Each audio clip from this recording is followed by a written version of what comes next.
যখন শয়তান আইয়ুব আলাইহিসসালামের কোনো ক্ষতি সাধন করতে সক্ষম হল না, তখন নিজে আল্লাহর দরবারে আরজ করে বলল, হে আল্লাহ, আমি তোমার কসম করে বলতে পারি, আইয়ুব নবী একমাত্র তোমার ধন সম্পদের লোভে ও একমাত্র আরাম আয়েশের জন্য তোমার ইবাদত বন্দেগী করে থাকে। যদি তার এ ধন সম্পদ বিলীন হয়ে যায়, তবে সে একদিনও তোমার ইবাদত বন্দেগী করবে না। হে আল্লাহ, তুমি নবীর ওপর হস্তক্ষেপ করার ক্ষমতা আমাকে একটু দাও, আমি দেখি আইয়ুব তোমার কতটা বিশ্বস্ত নবী।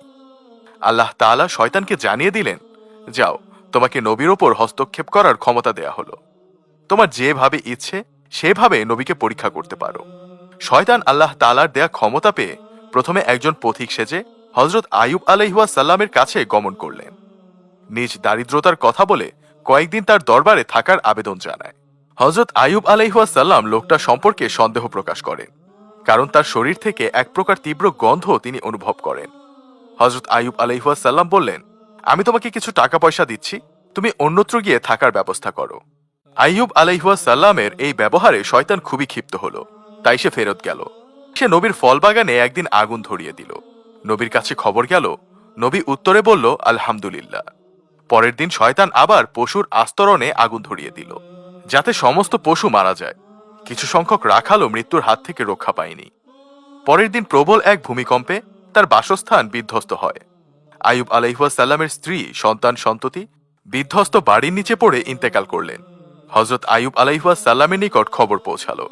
তিনি বললেন, সুবহানাল্লাহ, আলহামদুলিল্লাহ, লা ইলাহা ইল্লাল্লাহ। চারজন স্ত্রীর মধ্যে দুইজন জীবিত ছিলেন। একজন নবীর সাথে তর্ক বিতর্ক করে বিদায় হয়ে গেলেন। বাকি থাকলো একমাত্র রহিমা। এদিকে মানুষ নবীর প্রতি তুচ্ছ তাচ্ছিল্য ও উপহাস আরম্ভ করে দিল। কেউ কেউ বলল, আইয়ুব যদি আল্লাহর নবী হতো, তাহলে তার ওপর এত কেন গজব নাজিল হলো? সে আল্লাহর নবী নয়। নবীর ভক্তদের মধ্যেও ভাঙন শুরু হলো। অবস্থা দেখে শয়তান তেমন খুশি হতে পারল না, কারণ সবকিছু শেষ হবার পরও আইয়ুব নবীর কোনো পরিবর্তন হলো না। শয়তান আর বসে থাকতে পারল না। সে একদিন নবীর এক ভক্ত হয়ে তার নিকট পৌঁছালো। তার শরীরে একটি গরম ফুঁক দিয়ে সে বিদায় হয়ে গেল। পরের দিন নবীর শরীরে এক প্রকার ফোসকা উঠে ভরে গেল। তিনি খুবই অসুস্থ হয়ে পড়লেন। এতে করে ইবাদত বন্দেগীতে কিছুটা বিঘ্ন সৃষ্টি হলো। স্ত্রী রহিমা তার সেবা যত্ন আরম্ভ করে দিলেন। আস্তে আস্তে ফোড়াগুলো বের হয়ে ক্ষতের সৃষ্টি হলো।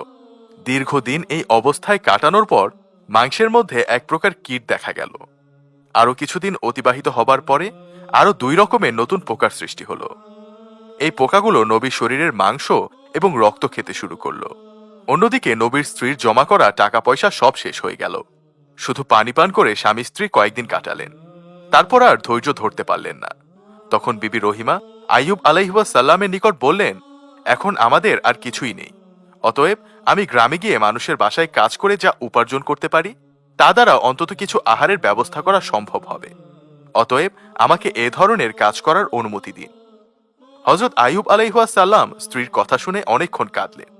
তারপর তিনি স্ত্রীকে কাজের অনুমতি দিলেন।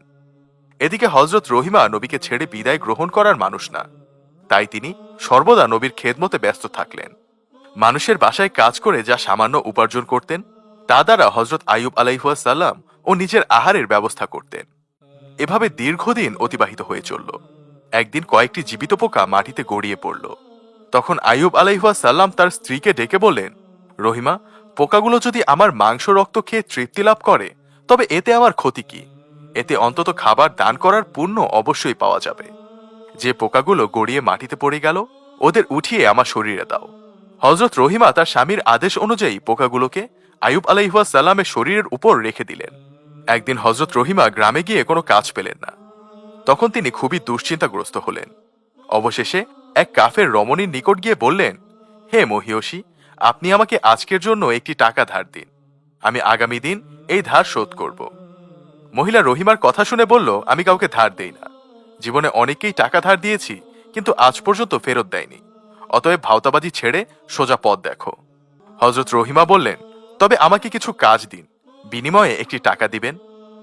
তুমি যদি একটি টাকা নিতে চাও, তবে তোমার মাথার সুন্দর চুলগুলি কেটে আমাকে দিয়ে দাও, আমি ওইগুলোর বিনিময়ে তোমাকে টাকা দিতে পারি। হযরত রহিমা বললেন, আমার মাথার চুল দেব না। আমার স্বামী বিছানা থেকে ওঠার সময় আমার মাথার চুল ধরে ওঠেন, কারণ তার হাতের তালুতে কোনো চামড়া নেই। আপনাকে চুল দিলে তিনি কি ধরে উঠবেন? তখন মহিলা বললেন, তবে চুলের অর্ধেকটা দিয়ে দাও। রহিমা নিরুপায় হয়ে অর্ধেকটা চুল কেটে দিতে রাজি হলেন। বিনিময়ে তাকে একটি টাকা দিলেন। হযরত রহিমা টাকা নিয়ে সামান্য খাবার কিনে নিয়ে গেলেন। শয়তান এই সময় দরবেশের বেশে আইয়ুব আলাইহিস সালামের কানের কাছে এসে বলল, আপনি একজন নবী, অথচ আপনার স্ত্রীর চরিত্র ভালো না। সে প্রায়ই বিভিন্ন জায়গায় গিয়ে চুরি করে এবং অন্যায়ভাবে অর্থ উপার্জন করে, যার ফলশ্রুতিতে আজকে এক ঘটনায় হাতে নাতে ধরা পড়ে। ফলে তার মাথার চুল কেটে দেয়। খবরটি আপনার কাছে জানিয়ে গেলাম, এ বলে দরবেশ চলে গেল। হযরত আইয়ুব আলাইহিস সালাম দরবেশ লোকটির কথা বিশ্বাস করলেন এবং অত্যন্ত রাগান্বিত হয়ে বললেন, আমার স্ত্রী এমন স্তরে গিয়ে পৌঁছেছে আমি ভাবতে পারিনি।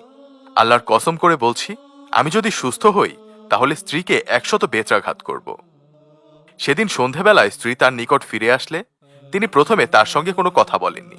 তখন রহিমা তার পা ধরে মনক্ষুণ্ণের কথা জানতে চাইলেন।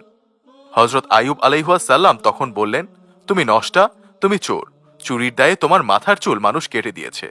রহিমা স্বামীর কথা শুনে চিৎকার দিয়ে উঠলেন। আল্লাহর দরবারে আরজ করে বললেন, হে মহান আল্লাহ, তুমি সবকিছু জানো। আমি যদি সঠিক হই তবে আমার স্বামীর সন্তুষ্টি ফিরিয়ে দাও, আর যদি আমি পাপী হই তবে তুমি আমাকে শাস্তি প্রদান করো। এমন সময় জিব্রাইল আলাইহিস সালাম সেখানে অবতীর্ণ হলেন এবং হযরত আইয়ুবকে জানিয়ে দিলেন তার স্ত্রী সৎ এবং নেককার। আপনি তার প্রতি খুশি হয়ে যান, তার পরিবেশিত খাদ্য গ্রহণ করুন। হযরত জিব্রাইল আলাইহিস সালামের বক্তব্য শুনে হযরত আইয়ুব আলাইহিস সালাম রহিমাকে কাছে ডেকে বললেন, রহিমা, আমাকে ক্ষমা করো, শয়তানের ধোকায় পড়ে আমি তোমাকে ভুল বুঝেছি। তুমি আমার প্রতি মনক্ষুণ্ণ হইও না, আমাকে ক্ষমা করে দাও, আমি আর কখনোই তোমার প্রতি রাগ করব না। হযরত রহিমা স্বামীর মুখে এই ধরনের কথা শুনে খুশি হলেন এবং স্বামীর সেবা যত্ন আরম্ভ করলেন। হযরত আইয়ুব আলাইহিস সালাম দীর্ঘ 18 বছর এই রোগ যন্ত্রণা ভোগ করেছিলেন। পোকাগুলো যখন তার চোখ ও জিহ্বা আক্রমণ করল তখন তিনি কেঁদে আল্লাহর দরবারে আরজ করে বললেন, হে আল্লাহ, আমার চোখ দ্বারা স্ত্রীকে দেখি, সূর্য দেখে নামাজের ওয়াক্ত নিরূপণ করি, আর জিহ্বা দ্বারা তোমার জিকির আজকার করি। এই দুটি যদি নষ্ট হয়ে যায় তবে তোমার ইবাদত করা আমার জন্য কষ্টকর হয়ে যাবে। একদিন ভোরবেলা বিবি রহিমা কাজে বের হয়ে যাবার পরে হযরত জিব্রাইল আলাইহিস সালাম এসে হযরত আইয়ুব আলাইহিস সালামকে বললেন, আপনি পা দিয়ে মাটির ওপর লাথি মারুন, এতে পানির একটি নহর সৃষ্টি হবে। নহরের পানি দ্বারা গোসল করুন এবং পেট ভরে পানি পান করুন, আপনি অল্পক্ষণের মধ্যে সুস্থ হয়ে উঠবেন। হযরত আইয়ুব আলাইহিস সালাম জিব্রাইলের পরামর্শ অনুযায়ী মাটিতে লাথি দিলেন। তখনই পানি ছিটকে গিয়ে হযরত আইয়ুব আলাইহিস সালামের শরীরে পতিত হতে আরম্ভ করল। আল্লাহ তাআলার এই রহমতের পানি হযরত আইয়ুব আলাইহিস সালামের যেখানে পড়েছিল সেখানে সঙ্গে সঙ্গে ক্ষত ভালো হয়ে নতুন চামড়ায় আবৃত হচ্ছিল। তার শরীরে শক্তি ফিরে এলো এবং তা পূর্বের চেয়ে অনেক উজ্জ্বল এবং সুন্দর হল। ক্ষতের কোনো দাগ চিহ্ন তার শরীরে দেখা গেল না। এমন সময় বিবি রহিমা কিছু খাবার কিনে এনে দ্রুত স্বামীর নিকট আসলেন। তিনি সেখানে পৌঁছে স্বামীকে বিছানায় দেখতে না পেয়ে হতবুদ্ধি হয়ে গেলেন। তিনি সেখানে বসে চিৎকার করে কাঁদতে আরম্ভ করলেন এবং বিনয়ের সাথে বলতে লাগলেন, আমার প্রাণের স্বামীকে কে নিয়ে গেল, নাকি বাঘে খেয়ে ফেলল? আমার স্বামী কিভাবে গায়েব হয়ে গেল? তুমি তোমার নবীকে এত পরীক্ষা করেও তোমার তৃপ্তি হলো না, শেষ পর্যন্ত আমার থেকে দূরে সরিয়ে নিলে। হযরত আইয়ুব আলাইহিস সালাম এতক্ষণ দূরে বসে রহিমার অবস্থা লক্ষ্য করছিলেন। তিনি তৎক্ষণাৎ তার পরিচয় না দিয়ে বললেন, রোগী তোমার কি হয়? রহিমা বললেন, তিনি আমার স্বামী, তিনি একজন আল্লাহর নবী, তার নাম হযরত আইয়ুব আলাইহিস সালাম। তিনি দীর্ঘদিন যাবৎ রোগাক্রান্ত হয়ে এখানে অবস্থান করছিলেন। হযরত আইয়ুব আলাইহিস সালাম জিজ্ঞাসা করলেন, তাকে দেখতে কেমন দেখায়? রহিমা জবাবে বললেন, কিছুটা আপনার চেহারার সাথে মিল আছে। বিবি রহিমার অস্থিরতা দেখে হযরত আইয়ুব আলাইহিস সালাম আর ধৈর্য ধারণ করতে পারলেন না। তখন বললেন, আমিই তোমার সেই আইয়ুব। তখন বিবি রহিমা কান্না করে দিলেন। তখন উভয়ই নিজ বাড়িতে ফিরে এসে দেখলেন তাদের দালান কোঠা সবকিছু পূর্বের ন্যায় অক্ষত অবস্থায় আছে। তারপর তারা ভেতরে প্রবেশ করে দেখলেন তাদের ছেলে মেয়ে ভেতরে বসে খেলছেন। হযরত জিব্রাইল আলাইহিস সালাম এসে বললেন, নবী, আপনি রোগাক্রান্ত অবস্থায় রহিমাকে চুল কাটা শুনে ক্রোধান্বিত হয়ে বলেছিলেন যে তাকে 100 বেত্রাঘাত করবেন। সেই ক্ষেত্রে আপনি যে ঘটনার জন্য কসম করেছিলেন তা মিথ্যা প্রমাণিত হয়েছে বটে, কিন্তু আপনার কসমের শর্ত বাতিল হয়নি। অতএব আপনি 100 গমের শীষ একত্রিত করে বিবি রহিমার শরীরে মৃদু আঘাত করুন, তাতে আপনার কসমের শর্ত পূরণ হয়ে যাবে। হযরত আইয়ুব আলাইহিস সালাম জিব্রাইলের পরামর্শ অনুযায়ী 100 গমের শীষ একত্রিত করে বিবি রহিমার শরীরে মৃদু আঘাত করে শর্ত পূরণ করলেন। এরপর হযরত আইয়ুব আলাইহিস সালাম 168 বছর জীবিত থেকে দুনিয়ার মানুষের কাছে আল্লাহর উপর ভরসার এক অনন্য নজির স্থাপন করলেন। পাশাপাশি শিক্ষা দিলেন কিভাবে বিপদে ধৈর্য ধারণ করতে হয়। আল্লাহ তাআলা আমাদের সবাইকে এখান থেকে শিক্ষা নেয়ার তৌফিক দান করুন। আমিন।